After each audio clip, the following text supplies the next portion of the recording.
Gold buyers, మీ కష్టాల్లో నమ్మకమైన మీ ఆత్మీయ నేస్తం. నమస్తే, వెల్కమ్ టు ఐడ్రీమ్. నేను మీ యాంకర్ ప్రత్యూష.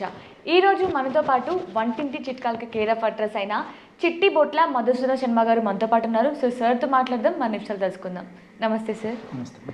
సార్, ఈ మధ్యకాలంలో ఏంటంటే చిన్న ఏజ్ వాళ్ళలో కూడా ఈజీగా కాళ్ళు తిమ్మెళ్ళు రావడం, కళ్ళు తిరగడం, అంటే జస్ట్ ఒక వెలుగులోంచి బయటికి వెళ్ళగానే కళ్ళు తిరగడం వంటివి, కంటి చూపు మందగించడం, ఒక చిన్న పని కూడా ఈజీగా అలసిపోయినట్టు అనిపించడం, మాటలు తడబడ్డం, ఇవన్నీ వస్తూ ఉంటాయి. సో ఇవన్నీ నరాల వీక్నెస్ లక్షణాలే అంటారా?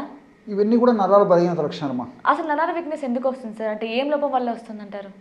పోషకాహార లోపం వల్ల కారణం కావచ్చు, అదేవిధంగా హార్మోన్ల అస్తవ్యస్తత ఒక కారణం కావచ్చు, అదేవిధంగా కొన్ని రకాలైన వ్యాధుల వల్ల కూడా వ్యాధుల్లో ఒక సైడ్ ఎఫెక్ట్గా ఈ యొక్క నరాల బలహీనత సమస్య కలుగుతూ ఉంటుందమ్మా. ఏంటి సార్ ఆ వ్యాధులు? ఇప్పుడు ఉదాహరణకి పార్కిన్సన్స్ అనేటువంటి జబ్బు ఉంటుందమ్మా. ఈ పార్కిన్సన్స్ అనేటువంటి జబ్బు సర్వసాధారణంగా వయసు వచ్చినటువంటి వాళ్ళలో వస్తుంటుంది అనమాట. సో ఒక వయసు వచ్చినటువంటి వాళ్ళలో వచ్చేటువంటి అలాంటి పార్కిన్సన్స్ అనేటువంటి ఈ జబ్బులో ఈ నర్వస్ వీక్నెస్ కలుగుతుంటుంది. అదేవిధంగా పక్షవాతం, పెరాలసిస్ అని చెప్పేసి చెప్తుంటారు, లక్వ అంటుంటారు, సో హెమిప్లీజియా అని చెప్పేసి చెప్తుంటారు. ఇలాంటి వాటిలో కూడా మరి కాలు చేయి చచ్చుబడిపోయే పరిస్థితి ఏర్పడుతుంటుంది.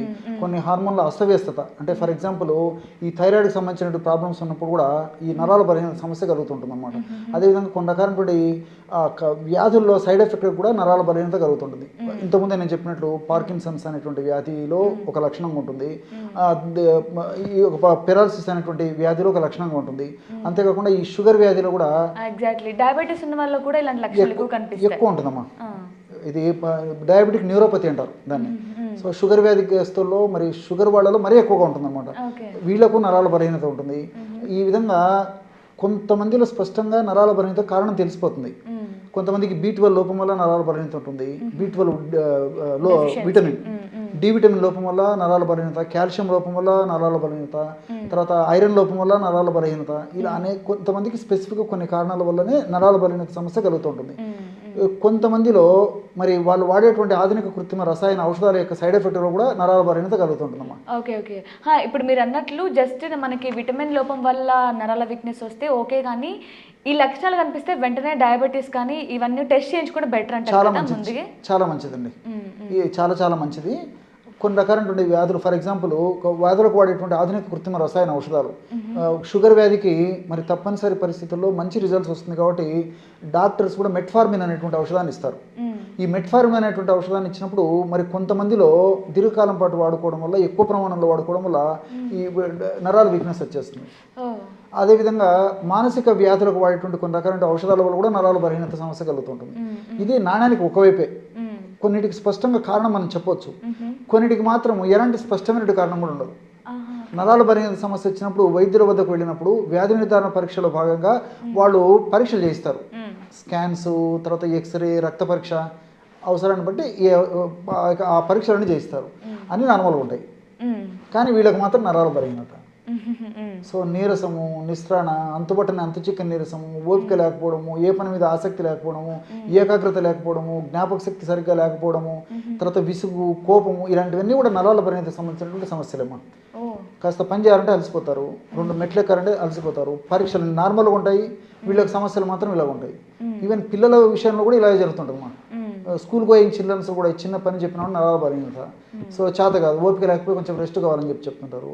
సో బ్యాగ్ తీసుకొని 4 అడుగులు వేసేసరికి కూడా ఆయాసపడేటువంటి పరిస్థితి ఏర్పడుతుంది. సమస్య అయితే ఉండదు 190% మంది ఇలాంటి కేసెస్లో అయితే, కానీ నరాల బలహీనత. సో దీనికంతా ఓవరాల్ కారణం ఏంటంటే మన దేహంలో కణాలలో మైటోకాండ్రియా అనేటువంటి శక్తినిచ్చేటువంటి కేంద్రాలు ఉంటాయండి. సో మైటోకాండ్రియా బాగా ఉండి, మైటోకాండ్రియా శక్తివంతంగా ఉండి, మైటోకాండ్రియాలు ఎక్కువగా ఉండి, చైతన్యవంతంగా ఉండి బాగా పనిచేస్తే నరాల బలహీనత సమస్య ఉండదు. ఎప్పుడైతే మైటోకాండ్రియా డల్ అయిపోతాయో, వాటి సంఖ్యాబలం తగ్గిపోతుందో, ఆ శక్తినిచ్చేటువంటి కేంద్రాలు తగ్గిపోయేసరికి ఇంత దేహం కూడా డల్ అయిపోతుంది. అండ్ ఇంకొకటి కూడా మనకి ఎడమ కన్ను, కుడి కన్ను అప్పుడప్పుడు కొట్టుకుంటూ ఉంటుంది. సో అవి అదృష్టం, దురదృష్టం అని చెప్తూ ఉంటారు. కానీ ఇది కూడా ఎగ్జాక్ట్గా నరాల బలహీనత వల్ల వచ్చే లక్షణమైన ఎగ్జాక్ట్ 100% కూడా కొన్ని రకాలైనటువంటి ఇబ్బందుల వల్ల, ఈ నర్వస్ వీక్నెస్ వల్ల ఈ కన్ను కొట్టుకోవడం ఇట్లాంటివి జరుగుతుంటాయి. సో ఇవి కూడా నరాల బలహీనత సంబంధించినటువంటి సమస్యలేమో. సో కాబట్టి రకరకాల లక్షణాలు కలుగుతుంటాయి. ఇంతకుముందే నేను చెప్పినట్టు స్పష్టంగా పరీక్షల్లో బయటపడదు.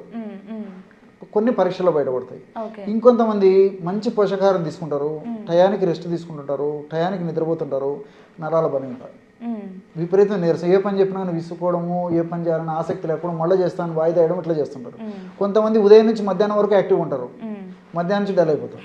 ఎక్కువ శాతం మంది, కొంతమంది చెప్పడం కూడా కాదు, ఈ మధ్య కాలంలో మేము చాలా మందిని గమనించడం, పొద్దున చాలా యాక్టివ్గా ఉంటారు, సో 1 గంట 2 గంట దాకా, ఈవెన్ ఫుడ్ తిన్న తర్వాత కూడా వీక్నెస్ అయితే తగ్గదు, సాయంత్రం వేసరికి బాగా డల్ అయిపోతుంది. అండ్ మీరు అన్నట్లు లక్షణాలు అందరిలో ఒకటేలాగా ఉండవు, అండ్ అన్నీ కూడా కనిపించవు సరిగ్గా అన్నట్టు.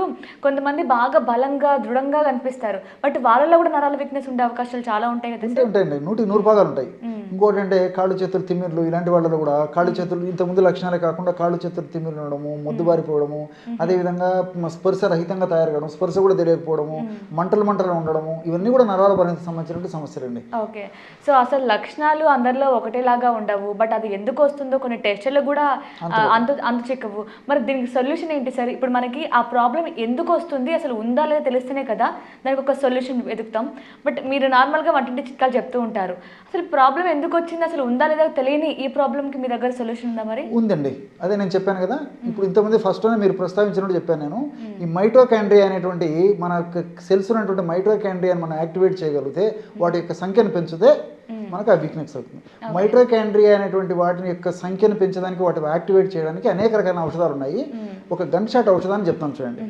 ఆ ఔషధం తయారు చేసుకుని వాడుకోగలిగితే, మరి ఏ కారణం వల్ల నరాల బలహీనత సమస్య వచ్చినా, ఏ కారణం లేకుండా నరాల బలహీనత సమస్య వచ్చినా, ఇప్పుడు నేను చెప్పబోయేటువంటి ఔషధం పనిచేస్తుంది. సో అశ్వగంధ చూర్ణం ఒక 100 గ్రాములు తీసుకోవాలి. అశ్వగంధ చూర్ణం మంచి ప్రామాణిక కంపెనీ వాళ్ళు తయారు చేసేటువంటి అశ్వగంధ చూర్ణం మనకు దొరుకుతుంది.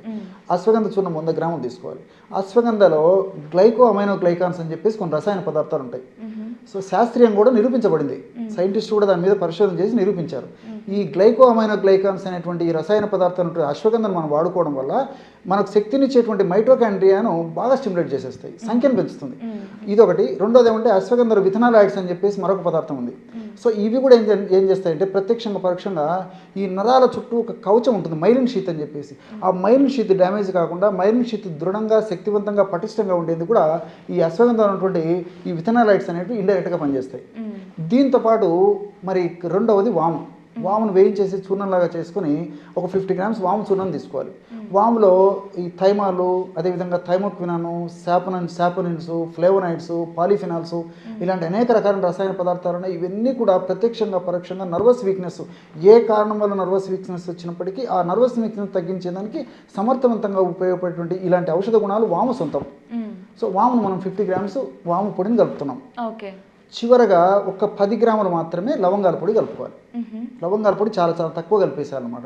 అంటే 100 గ్రాముల అశ్వగంధ చూర్ణంలో 50 గ్రాముల వాము చూర్ణము, కేవలం 10 గ్రాములు మాత్రమే లవంగాల చూర్ణం.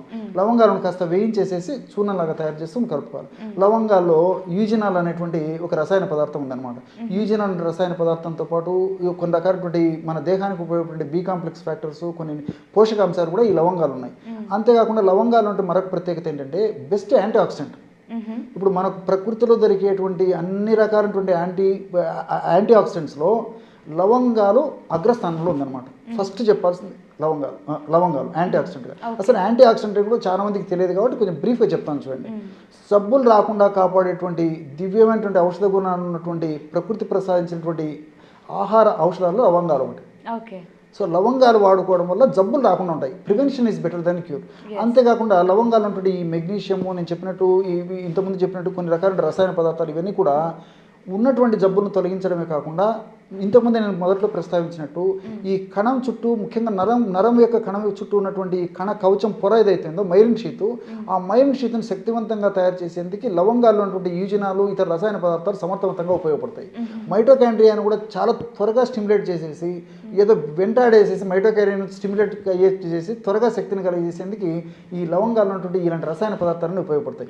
అంతేకాకుండా ఈ అశ్వగంధ తర్వాత ఈ వాములో ఉన్నటువంటి రసాయన పదార్థాల యొక్క ప్రభావం చేత మరి అవి శక్తిని కలగజేసి నరాల వీక్నెస్ తగ్గించేటువంటి శక్తిని మరింత సమర్థవంతంగా, మరింత స్పీడ్గా, మరింత వెంటనే ఆ యొక్క శక్తిని కలిగజేసేందుకు ఈ లవంగాలు కూడా వాటిని మరింత స్టిమ్యులేట్ చేసేసి మరింత శక్తివంతంగా ఔషధాలు పనిచేసేందుకు ఈ లవంగాలు ఉపయోగపడతాయి. కాబట్టి మల్టిపుల్ బెనిఫిట్గా ఈ లవంగాలు ఈ పద్ధతిలో వాడుకోవడంలో ఉపయోగపడతాయి. ఈ పద్ధతిలో మనం ఔషధాన్ని తయారు చేసుకొని 3 పదార్థాలు కలిపేసేసి ఒక గాజు సీసాలో నిల్వ ఉంచుకొని రోజు ఒక్కసారి మీకు ఉదయం వీలైతే ఉదయం తీసుకోవచ్చు, సాయంత్రం వీలైతే సాయంత్రం తీసుకోవచ్చు, రాత్రి వీలైతే రాత్రి తీసుకోవచ్చు. ఒక టైం అంటే ఏం లేదండి. ఒక గ్లాసు లేకపోతే ఒక 100 ml to 150 ml గోరువెచ్చని పాలు తీసుకొని గోరువెచ్చని పాలల్లో జస్ట్ ఒక పావు టీ స్పూను ఈ యొక్క పొడి కలిపేసేయాలి. ఓకే. తేనె వాడదైనటువంటి వాళ్ళని ఎవరన్నా ఉంటే కాస్త తేనె కలుపుకోవచ్చు, బెల్లం వాడదైనటువంటి వాళ్ళందరూ కాస్త బెల్లం కూడా కలుపుకోవచ్చు. అవి వాడకూడనటువంటి వాళ్ళు ఉంటే కేవలం ఈ పొడి పాలు రోజు రెగ్యులర్గా తీసుకోవడం వల్ల మీరు చాలా ఆశ్చర్యపోతారు. అంత త్వరగా మనకు ఎనర్జీ వచ్చేస్తుంది. ఓకే. సో ఇప్పుడు అశ్వగంధం చూర్ణం వచ్చేసి 50 grams చెప్పారు, వాము వచ్చేసి 50 grams చెప్పారు, లవంగం 10 grams చెప్పారు. బట్ లవంగంలో ఇన్ని బెనిఫిట్స్ ఉన్నాయని చెప్తున్నారు కదా. సో ఇన్ని బెనిఫిట్స్ ఉన్నాయి, సో దాన్ని కూడా ఎక్కువ మోతాదులో తీసుకుంటే మాకు రిజల్ట్ చాలా త్వరగా వస్తుంది కదా అని ఎక్కువగా కూడా వాడుతూ ఉంటారు కొంతమంది. సో ఎందుకు 10 grams చెప్పారు? ఎక్కువగా యూజ్ చేసుకోవచ్చు కదా, మరి ఇన్ని బెనిఫిట్స్ ఉన్నాయి. ఎస్, అశ్వగంధ 100 అమ్మా. అశ్వగంధ 100, వాము 50, లవంగాలు 10 ఓకే ఓకే మనం చెప్పింది. సో చాలా శక్తివంతమైన పదార్థం కాబట్టి అతి సర్వత్ర వర్జయత్. అసలుకు 4-5 లవంగాలు నమిలేసరికి నాలుక మంట పుడుతుంది, ఘాటుగా అనిపిస్తుంది. రెగ్యులర్గా ఉదయం 4 సాయంత్రం రాత్రి 4 అయ్యేసరికి నాలుగు పుండేటువంటి పరిస్థితి. అంత శక్తివంతంగా ఉంటుంది కాబట్టి మరి ఏదైనా అతి సర్వత్ర వర్జయత్ అన్నట్లు ఇలాంటి పదార్థాలు ఎంత మితంగా వాడితే అంత మనకు ఉపయోగకరంగా ఉంటాయి. మరి డోస్ ఎక్కువ వాడినప్పుడు ఏం జరుగుతుంటే ప్రేగుల్లో ముఖ్యంగా జీర్ణ వ్యవస్థలో రకరకాలైనటువంటి ఎంజైమ్స్ను జీర్ణాశయానికి సంబంధించినటువంటి వివిధ రకాలైనటువంటి యాసిడ్స్ని ఎక్కువ ఉత్పత్తి చేయడం వల్ల కడుపులో మంట రావడము, కడుపులో సంకటం ఉండడం, వాంతి వచ్చినట్టు వికారం ఉండడము, అదేవిధంగా విరేచనాలకు సంబంధించిన సమస్యలు రావడము, ఇలాంటి అనేక రకాలైన సమస్యలు వస్తుంటాయి. కాబట్టి లవంగాలను మరి ఇలాంటి పదార్థాలను అవసరానికి మించి తగువ. ఇప్పుడు అగ్గిపుల్లు ఎంత కావాలండి? అగ్గిపుల్లు అంత ఉన్నప్పుడు మొత్తం సమస్తమైన కొంపలను అంటబెట్టడానికి అగ్గిపుల్లు చిన్న కాల్ చేసి అంటబెడితే అయిపోతుందండి. కాబట్టి పదార్థం యొక్క శక్తి మనం ప్రధానంగా చూడాలి, కానీ పదార్థం యొక్క డోసు మనం గమనించకూడదు అక్కడ. Okay, nice sir. సో నరాల వీక్నెస్కి చాలా చక్కగా మంచి చిట్కా అని చెప్పినందుకు thank you so much sir. Okay మా. And for more videos, Please subscribe to iDream channel. Subscribe to iDream Media. Please subscribe to iDream. Please subscribe to iDream. Please subscribe iDream. And please subscribe to iDream. For more videos, subscribe to iDream. please like, share and subscribe to the channel. Congratulations, iDream. Subscribe to iDream. Subscribe to iDream. So subscribe to iDream Media. iDream ki iDream team అందరికి huge congratulations. Please subscribe iDream Media. Please subscribe to iDream. Subscribe iDream. Please subscribe to iDream. iDream అంటే నా కళల ఛానల్ను subscribe చేసుకున్న నోరు తిరుగుతలేదు, మీరైతే గంట గుర్తు కొట్టండి. For more such videos, please subscribe to iDream. Subscribe to iDream. Please subscribe to iDream. Please subscribe iDream Media. Please do subscribe to iDream. Please subscribe to iDream Media. For best entertainment and information, please subscribe iDream. And don't forget to subscribe to iDream.